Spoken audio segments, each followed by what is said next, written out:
유방암 4기, 그리고 간전이 모두가 절망이라고 말했던 그 어두운 동굴 속에서 저는 어떻게 전이함이 사라지는 기적을, 아니, 저만의 빛을 찾아낼 수 있었을까요?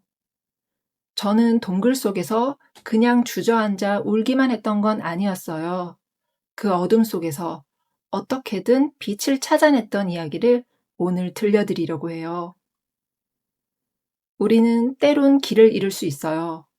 길을 잃으면 다시 찾으면 되는 거예요. 내가 걸어가는 그 길이 바로 나만의 길인 거니까요. 안녕하세요. 오늘도 소중한 하루를 살아가고 있는 쏘하루입니다. 그동안은 제가 겪었던 힘든 부분을 주로 나눠드렸죠. 드디어 오늘은 제가 그 동굴 속에서 어떻게 빛을 찾아 나올 수 있었는지 말씀드릴게요.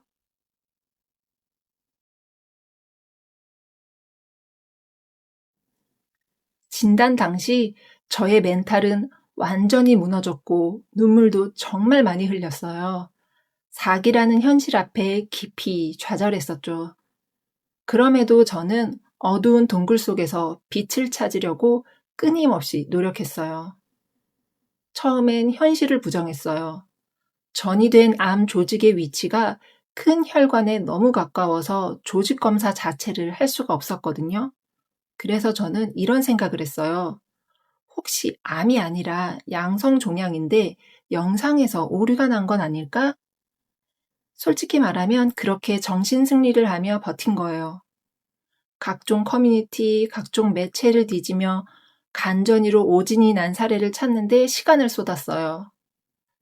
막상 오진이라고 찾은 자료는 없었지만 잠시나마 자료를 찾는 동안은 한 가닥 희망을 붙잡을 수 있었고 그것만으로도 충분한 안도가 되었거든요. 그러다 첫 번째 입원에서 항암 후 바로 CT 검사를 하게 되었어요. 결과는 암이 줄었다는 거였어요. 처음엔 기뻤지만 금방 슬퍼졌어요. 항암제에 반응한 종양은 암이 맞다는 뜻이니까요. 여러 의사 선생님께 여쭤봤지만 모두 양성 종양이라면 이렇게 빠르게 생기고 줄어들지 않는다 하셨어요. 그제서야 비로소 저는 간전이라는 현실을 받아들이게 되었어요.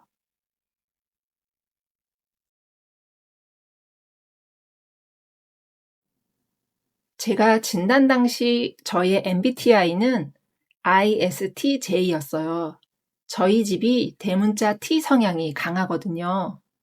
현실을 인정하고 나니 자연스럽게 다음 플랜을 짜야 했어요. 문제가 발생했으니 해결 방법을 찾아야 했거든요.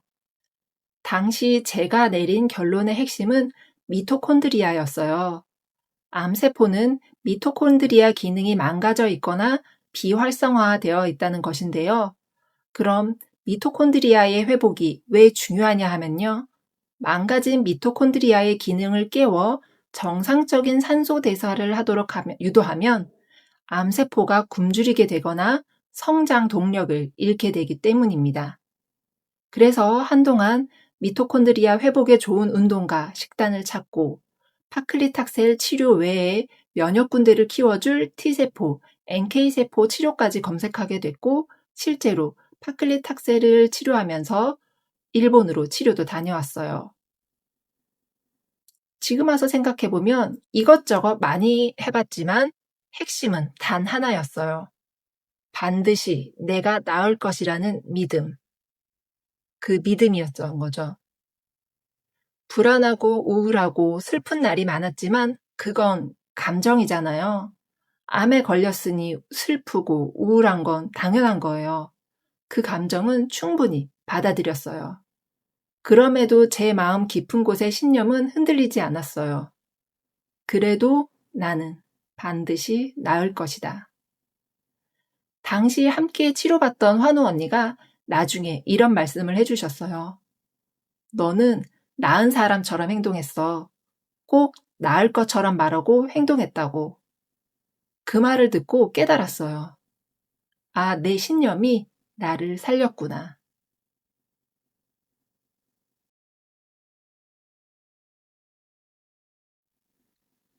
당시 저는 3주는 매주 항암을 하고 1주 휴학하는 사이클 속에서도 틈틈이 부모님 가게를 돕는 일을 놓지 않았어요. 그리고 2주마다 일본에서 면역세포 치료도 받았고요. 어떻게 보면 끝까지 정신 승리를 위한 벼랑끝 전술이었을지도 몰라요. 할 수 있는 건 다 해봐야 한다는 마음으로요. 치료에 대해 개인적으로 솔직하게 말씀드릴게요. 이 일본 치료가 결정적이었다고 단언하기는 결코 어려워요. 저를 따라 치료를 다녀온 친한 동생은 끝내 하늘의 별이 되었거든요. 저는 정말 운이 좋은 케이스였어요.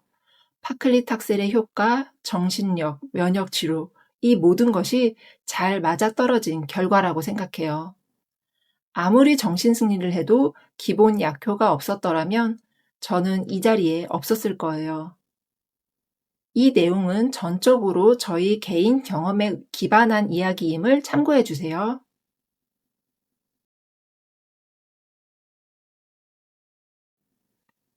제가 정신승리하며 버티고 반드시 이길 거야 라는 의지로 살아낸 시간들이 결코 헛되지 않았다는 것을 최근에 공식 논문들로 확인할 수 있었어요.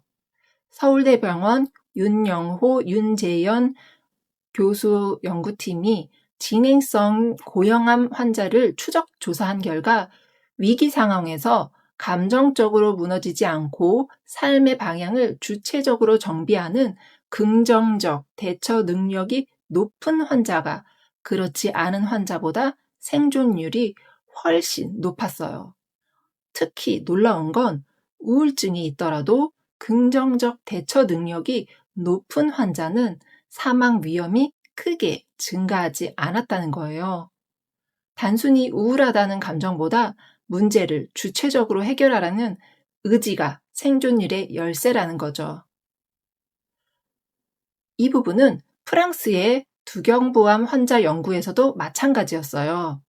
의학적 조건이 동일해도 낙관적인 성향을 가진 환자들이 1년 후 생존 확률이 유의미하게 높았던 거죠. 의사 선생님들이 말하는 긍정은 억지로 슬픔을 찾는 독성 긍정주의가 아니에요. 암이라는 상황을 수용하되 내가 할 수 있는 최선을 주체적으로 해 나가겠다는 능동적인 태도입니다. 이 마음가짐이 코르티솔을 낮추고 면역세포를 활성화한다는 게 과학적인 결론이에요.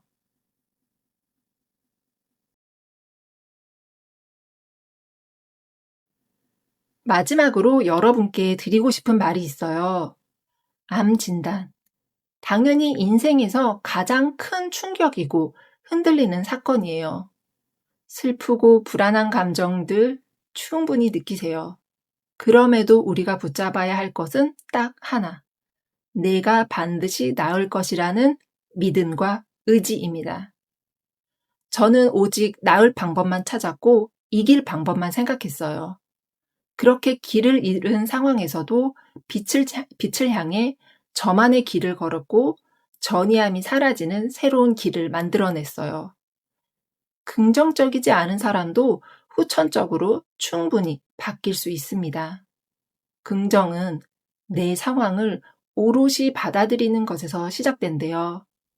나는 부정적인 사람이라고 생각하시는 분들도 꼭 희망을 가지세요. 시간이 걸리더라도 이겨내실 수 있어요. 우리는 할 수 있습니다.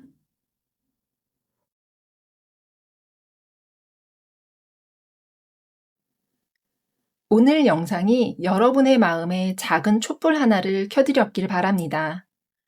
여러분은 지금 어떤 길을 걷고 계신가요? 혼자 걷기 벅찰 땐 언제든 댓글로 여러분의 이야기를 남겨주세요.